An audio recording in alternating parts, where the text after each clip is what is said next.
이 시간 다 도망하니라 라는 제목으로 약간 말씀을 나누겠습니다. 오늘 이제 본문은 어제 우리가 함께 보았던 겟세마네 기도 이 다음에 이어지는 본문입니다. 예수님께서 이제 잡히시는 그 장면이 나와 있는 본문이라고 할 수가 있는데, 아마 이 본문을 읽어보시면서 드는 생각 중에 하나가, 이 본문들은 굉장히 약간 반전, 역설이라고도 하는데 역설적으로 좀 이루어진 본문이 아닌가라는 생각이 듭니다.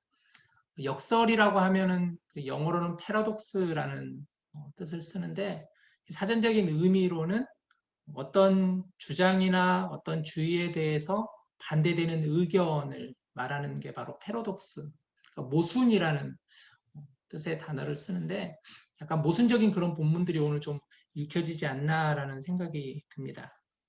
첫 번째 역설을 얘기하자면, 예수님을 잡으러 온 무리들이 검과 몽치를 들고 오는 것을 보면은, 그들은 일종의 무리를 이루어 가지고 많은 사람들이 왔을 텐데, 근데 예수님과 또 제자들을 잡으러 온 것인데, 어떻게 보면 사실은 예수님을 잡으러 온 것이죠. 굳이 무기를 들고 올 필요가 있었나라는 생각이 들기도 하죠. 아마 그들에게는 두려움이 있었기 때문일 것입니다. 어떤 두려움인가? 바로 예수님에 대한 두려움일 수 있겠죠. 예수님이 그동안 이적과 또 기사를 베풀었기 때문에 예수님의 어떤 능력을 그들이 두려워하여서 이런 무기를 들고 오지 않았나 싶은 생각이 듭니다. 반면에 또 예수님은 오히려 당당한 모습을 보이고 계시죠. 많은 무리가 무기를 들고 왔지만 예수님은 전혀 당황하지 않고 꿀림이 없이 당당하게 그들에게 맞서는 모습을 보게 됩니다. 또 다른 역사를 얘기하자면, 예수님의 제자인 가룟 유다가 예수님을 배신하는 장면인데, 그는 예수님을 향해서 랍비어하고 입을 맞춥니다. 그런데 그의 입맞춤은 사실 거짓 입맞춤이라고 할 수 있겠죠. 또 그 당시 이 시대적인 상황이나 문화적인 배경을 보았을 때 일반적으로 제자가 먼저 스승에게 입맞춤을 하지는 않는다고 합니다. 보통은 높은 분이 먼저 입맞춤을 하든지 그렇게 하는데, 가룟 유다가 예수님께 먼저 입맞춤을 했다라는 것이죠. 반면에 예수님은 가룟 유다를 향하여서 친구여라고 말씀하고 계시죠. 친구여라는 표현이 사실은 굉장히 친근한 표현일 수 있지만, 때로는 예수님께서도 이 친구여라는 표현을 부정적인 의미로도 사용하실 때도 있었습니다. 아마 가룟 유다에게는 좀 부정적인 의미로 사용하시지 않았을까. 왜냐하면 그 앞에 있었던 본문에서도 예수님께서 가룟 유다를 향해서 차라리 내가 태어나지 않았으면 좋았을 터인데 라는 말씀도 있으셨듯이, 또 예수님은 그런 가룟 유다를 어떤 마음을 가지고 오셨는지를 다 아셨기 때문이겠죠. 또 다른 역사를 얘기하자면, 예수님의 곁에 섰던 자 중에 한 사람이 칼을 빼어서 대제사장의 종의 귀를 베어버립니다. 요한복음에 의하면 이 제자는 베드로였죠. 그리고 그 종의 이름은 대제사장의 종 말고였습니다. 그런데 오히려 예수님은 베드로를 나무라고 또 대제사장의 종 말고의 귀를 다시 치유해 주셨던 장면도 사실은 어떻게 보면 역설적인 장면이라고 할 수가 있겠죠. 또 마지막으로 천사를 호령하셔서 큰 군대를 동원하실 수 있는 예수님이셨죠. 마태복음에 보면은 예수님은 내가 내 아버지께 구하여 지금 12군단이나 더 되는 천사를 보내시게 할 수 없는 줄 아느냐라는 말씀도 예수님이 하시는데요. 12군단의 천사를 내가 보낼 수 있는데 왜 안 보냈겠냐라는 말씀인데, 12군단이라 그러면 굉장한 군대잖아요. 한 군단이 보통 6천 명 정도의 보병과 120명 정도의 기병, 말을 타는 사람들로 보통 한 군단이 이루어져 있다고 합니다. 그러니까 약 한 거의 12군단이면 7만 2천 명이 넘는 군대를 사실 예수님이 맘만 먹으면 그 이상도 수많은 천사들을 데리고 예수님이 그들을 무찌르시지 않겠냐. 그런데 예수님은 아무런 반항도 하지 않으시고 붙잡히십니다.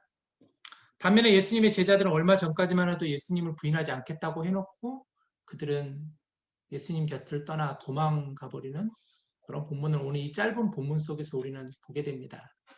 자, 이로 보건대 오늘 본문들을 보면은 굉장히 모순적인 역설적인 모습들이 많이 등장하는 본문이 아닌가 싶습니다.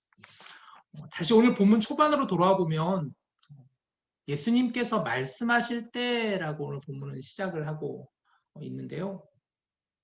이 바로 앞에 본문을 보면 어제 우리가 담임 목사님께서 주셨던 말씀을 통해서 들었듯이 예수님의 겟세마네 기도였습니다. 예수님은 잡히시기 전에 예수님의 핵심 제자들이었었던 라고 할 수 있는 베드로와 야고보와 요한을 데리고 겟세마네라는 곳에 올라가십니다. 그리고 하나님을 향해 기도를 드리시죠. 유명한 기도의 내용 중에 하나가 바로 이 잔을 내게서 옮기시옵소서 그러나 나의 원대로 마시옵고 아버지의 원대로 하옵소서라는 기도를 예수님이 드리십니다. 그러나 제자들은 어떤가요? 그들은 예수님이 기도하는 동안 그 사이를 참지 못하고 육신의 피로감으로 그들은 잠을 이기지 못하고 있습니다. 세 번이나 제자들에게 오셨던 예수님은 결국 이렇게 말씀하시죠. 일어나라 함께 가자 보라 나를 파는 자가 가까이 왔느니라. 자, 이게 이제 오늘 본문의 바로 앞구절 42절 말씀입니다. 이렇게 예수님이 말씀하시니까 가룟 유다가 이제 나오죠. 그는 대제사장들과 서기관들과 장로들에게 파송된 무리를 데리고 왔습니다. 근데 그들이 들고 온 무기를 보니까 이 마가복음에 보면 검과 몽치를 들고 왔다라고 하였습니다. 뭐 검은 뭔지 알겠죠? 칼을 들고 왔다라는 얘기일 테고 이 몽치라는 표현이 사실은 우리는 좀 약간 낯선 단어라고 할 수 있는데 이 몽치는 나무로 만들어진 일종의 막대기, 그러니까 곤봉 같은 그런 막대기를 바로 몽치라고 합니다. 그런데 본문 44절을 보면 예수님을 파는 자가 이미 그들과 군호를 짰다. 그러니까 가룟 유다가 이미 이 무리들과 같이 군호를 짰다라고 오늘 얘기를 하고 있죠. 군호를 짰다라는 것은 서로 간에 합의를 맞추었다라는 뜻이겠죠. 얼마나 치밀하게 작전을 짰는지를 보여주는 것입니다. 이제 내가 예수라는 분에게 가서 입맞춤을 하면 여러분들은 그 자가 바로 우리가 오늘 잡아야 될 예수이다. 사전에 굉장히 치밀한 계획이었던 것이죠. 아마 날이 어두웠기 때문에 누가 누군지 잘 구분이 안 됐기에 가룟 유다가 일부러 그들에게 신호를 보낸 것 같습니다. 예수님 랍비어 하면서 그가 입맞춤을 하면서 내가 입맞춤하는 자가 바로 여러분들이 잡아야 될 예수다. 그런데 가룟 유다의 말을 여기서 조금 더 보면은 그는 이렇게 얘기를 했습니다. 그를 잡아 단단히 끌어가라. 그를 잡아서 단단히 끌고 가라. 여러분 이게 과연 가룟 유다의 입에서 나와야 될 얘기인가? 뭐 사실 그의 마음속에 이미 그런 마음이 있겠지만 예수님을 잡아서 단단히 끌고 가라니요. 행여나 놓칠까봐 밧줄을 칭칭 동여매고 절대 방심하지 말고 예수님을 끌고 가라는 그의 얘기입니다. 그리고 가룟 유다는 이제 예수님께 나와서 랍비어하며 입을 맞추고 있는 것을 보게 되죠. 이 본문을 좀 보여주는 그림이 하나 있어가지고 제가 그림을 하나 가지고 와봤는데요. 인터넷에서 보시면 자, 이 그림입니다. 유다의 입맞춤이라는 그림이 하나 있는데 이탈리아의 화가인 지오토 디 본도네라는 화가가 있는데 그가 이탈리아 북부에 있는 스크로베니 예배당이라는 곳에 이 예배당 안에 벽에다가 여러 이제 그림들을 그렸대요. 이게 이제 프레스코아라고 할 수 있는데 이게 약간 석회 반죽이 되어 있는 그런 벽에다가 그림을 그려서 그 그림이 이제 그 벽 안에 묻어날 수 있도록 마치 찍어내는 것처럼 뭐 그런 이제 부분인데 연작이에요. 이게 그 중에 한 작품이 바로 유다의 입맞춤이라는 작품이라고 합니다. 여기 보면은 노란 망토를 입은 사람이 보이시죠? 가운데에 그가 이제 바로 지오토 디 본도네는 가룟 유다를 묘사를 한 거고 또 그 옆에 있는 이제 분이 바로 예수님을 묘사하고 있는 것을 그리고 있습니다. 이 그림을 조금 더 확대해 보면 이래요. 얼굴을 보시면은 이 가룟 유다가 지금 예수님을 바라보고 있는데 이 그림을 보면은 가룟 유다의 표정을 한번 보시면 어떤가요? 굉장히 뭔가 두려움에 있는 좀 약간 두렵고 걱정에 있는 얼굴 눈동자도 보면 예수님을 똑바로 쳐다보지 못하고 약간 눈동자가 예수님을 바라보지 못하고 다른 곳을 응시하는 것 같은 그런 눈동자가 보이죠. 반면에 예수님은 어떠신가? 예수님은 굉장히 당당해 보이시죠. 근엄해 보이시면서 전혀 긴장한 기색이 없으시고 가룟 유다를 그대로 응시하고 계시는 예수님의 눈동자가 그려져 있습니다. 이 그림을 조금 더 자세히 보면 검과 몽치를 들고 온 요한복음에 보면은 등과 횃불과 무기를 들고 왔다라고 요한복음에서는 동일한 이 본문에서 얘기를 하고 있는데 이들의 무리의 표정들을 보세요. 그러면은 하나같이 다들 살기가 가득하고 굉장히 뭔가 좀 긴장되어 있고 그런 모습들이 보여지시죠. 그들의 눈빛은 냉정하고 차갑게 그지없어 보입니다. 전혀 사랑이 보이지 않는 얼굴이죠. 또 하나를 더 보면 마지막으로 이제 왼쪽에 있는 그림을 확대해 보면 이렇게 지금 이 칼을 쥐고 있는 이가 아마 베드로를 묘사한 것 같아요. 그리고 지금 이 반대쪽을 보고 있는 사람의 귀를 대고 있죠. 이게 이제 말고를 얘기하는 건데 누가복음과 요한복음을 보면은 이 대제사장이 종 말고의 오른쪽 귀를 베었다라고 성경은 기록하고 있습니다. 아마 뭐 이제 누가복음 같은 경우에는 누가가 의사였기 때문에 굉장히 자세하게 이제 누가복음 보면은 여러 표현들이 좀 자세한 표현들이 많이 나와 있는데 그렇게 얘기를 하고 어떤 사람들은 이제 성경에는 기록되어 있지 않지만 아마 오른쪽 귀를 베었으니까 베드로가 왼손잡이였을 것이다라고 얘기를 하는데 이 화가는 오히려 반대로 그냥 오른손잡이처럼 그려져 있는 것을 좀 보게 되죠. 그래서 그 종의 귀를 베고 있는 모습을 보게 됩니다. 뭐 근데 우리는 알 수가 없죠. 베드로가 왼손잡이인지 오른손잡이인지 알 수가 없겠죠. 오늘 이 본문을 보면서 베드로가 칼을 빼어 대제사장의 종을 쳐서 그 귀를 떨어뜨렸다라고 되어 있는데 자 그런데 이제 예수님의 반응을 한번 보면은 이 장면 이후에 예수님의 반응을 보면은 오늘 본문에는 자세하게 기록이 되어 있지 않지만 다른 복음서들에는 그 후에 이렇게 예수님이 말씀하시는 장면들이 있는데 먼저 마태복음을 보면 이렇습니다. 이에 예수께서 이르시되 내 칼을 도로 칼집에 꽂으라. 칼을 가지는 자는 다 칼로 망하느니라. 너는 내가 내 아버지께 구하여 지금 12군단 더 되는 천사를 보내시게 할 수 없는 줄로 아느냐. 내가 만일 그렇게 하면 이런 일이 있으리라 한 성경이 어떻게 이루어지겠느냐 하시더라. 예수님께서는 칼을 가지는 자는 다 칼로 망하느니라 라는 말씀을 하셨습니다. 나중에 사도 바울이 갈라디아서 6장 7절 말씀에서 예수님의 이 말씀을 그대로 그가 또 인용하는 부분도 볼 수가 있는데 곧 무력으로 상대방을 제압한다면 결국 자신도 검이나 무력으로 망하게 될 것을 예수님이 말씀하시는 부분이라고도 할 수 있겠죠. 또 한 걸음 더 나아가서 지금 예수님을 잡기 위해서 그 무기를 들고 온 자들이 결국은 무력으로 그들도 망하게 될 것이라는 것을 예고하는 그런 말씀이라고도 할 수가 있겠죠. 아까 제가 또 설명드렸듯이 12군단 더 되는 천사를 보내시게 할 수 없는 줄 아느냐라는 말씀을 예수님이 하셨습니다. 누가복음을 보면 또 이렇습니다. 예수께서 이르시되 이것까지 참으라 하시고 그 귀를 만져 낫게 하시더라. 마가복음에는 이 종의 귀를 고쳐주신 그 장면이 기록되어 있지 않지만 누가복음에는 이게 기록이 되어 있습니다. 예수님의 사랑과 예수님의 긍휼과 자비로우심이 또 보여지죠. 또 예수께서 일러 이르시되 이것까지 참으라 하셨다라는 그 말씀을 보면 아마 제자들에게 예수님이 잡히시는 것을 너희들이 참아라. 그대로 놔둬라 라는 예수님의 말씀이라고도 할 수가 있겠죠. 요한복음을 보시면 예수께서 베드로더러 이르시되 칼을 칼집에 꽂으라. 아버지께서 주신 잔을 내가 마시지 아니하겠느냐 하시니라 하셨습니다. 요한복음의 특징은 좀 다른 복음서랑 조금 달라요. 공관복음서하고 조금 다르게 요한복음은 약간 예수님께서 능동적으로 십자가에 잡히시는 모습을 조금 더 잘 표현하는 복음서가 요한복음이라고 할 수 있는데 예수님 주체적으로 십자가에 잡히시는 것처럼 묘사를 하고 있습니다.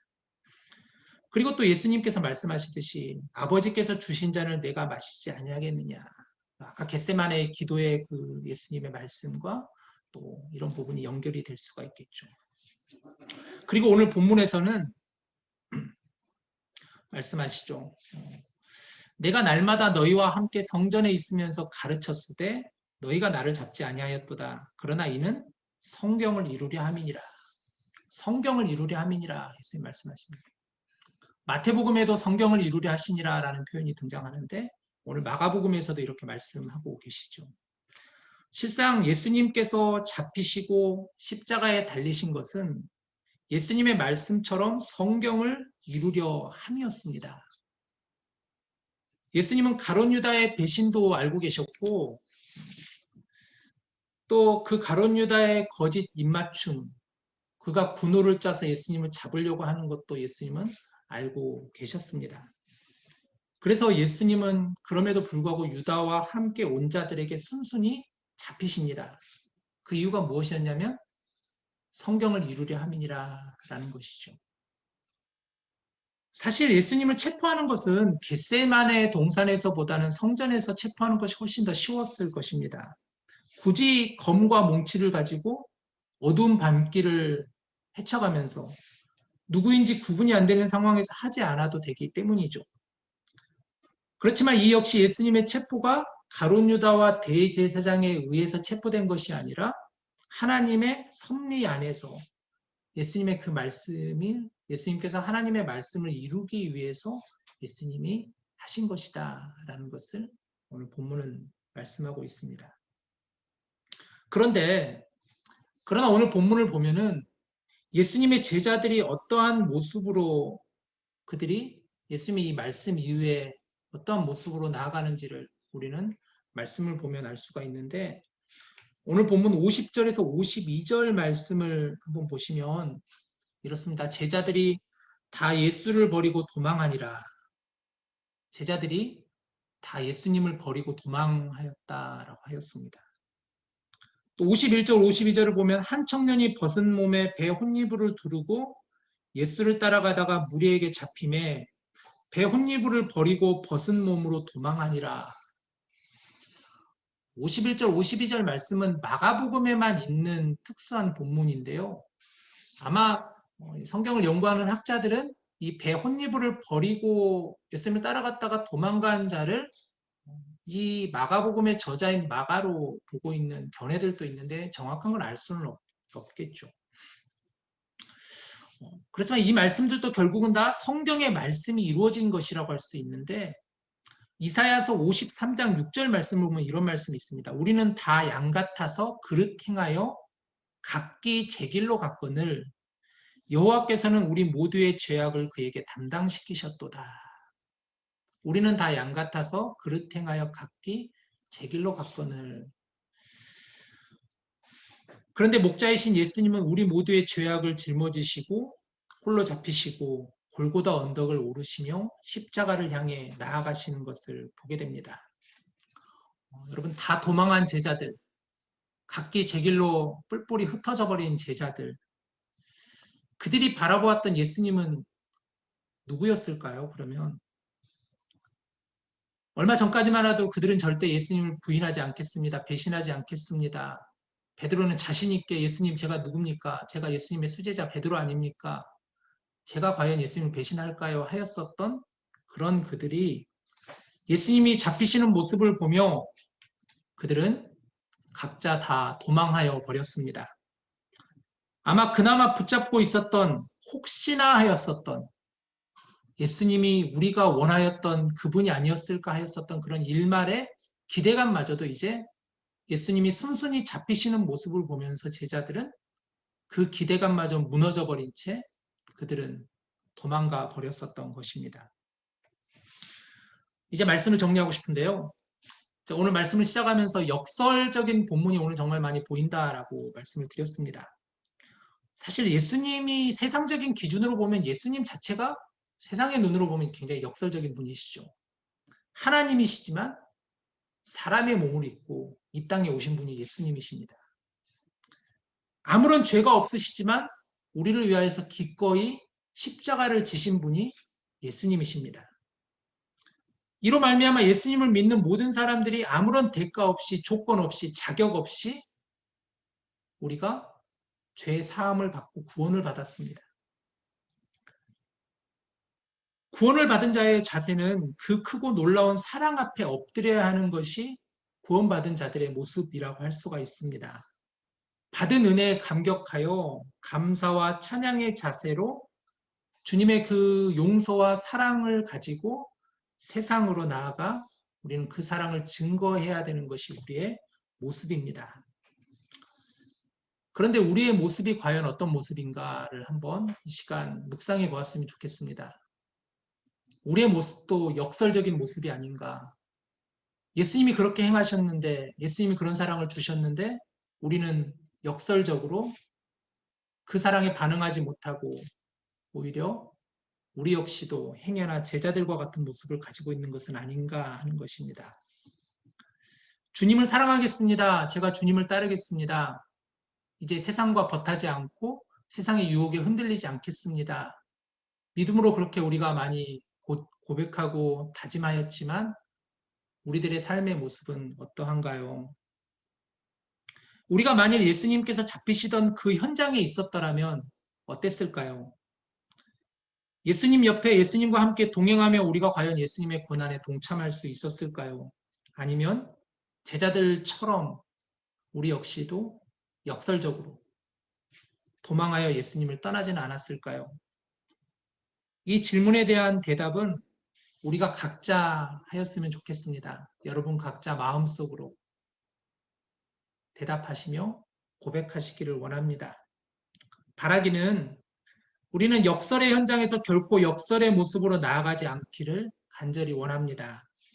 예수님 곁에 함께 있으므로, 예수님과 함께 동행함으로, 예수님을 떠나지 않으므로, 주님의 그 길을 함께 따라감으로 결코 돌아서지 않는 저와 여러분들 모두가 다 될 수 있기를 이 고난주간 둘째 날 새벽에 주님의 이름으로 간절히 축복합니다.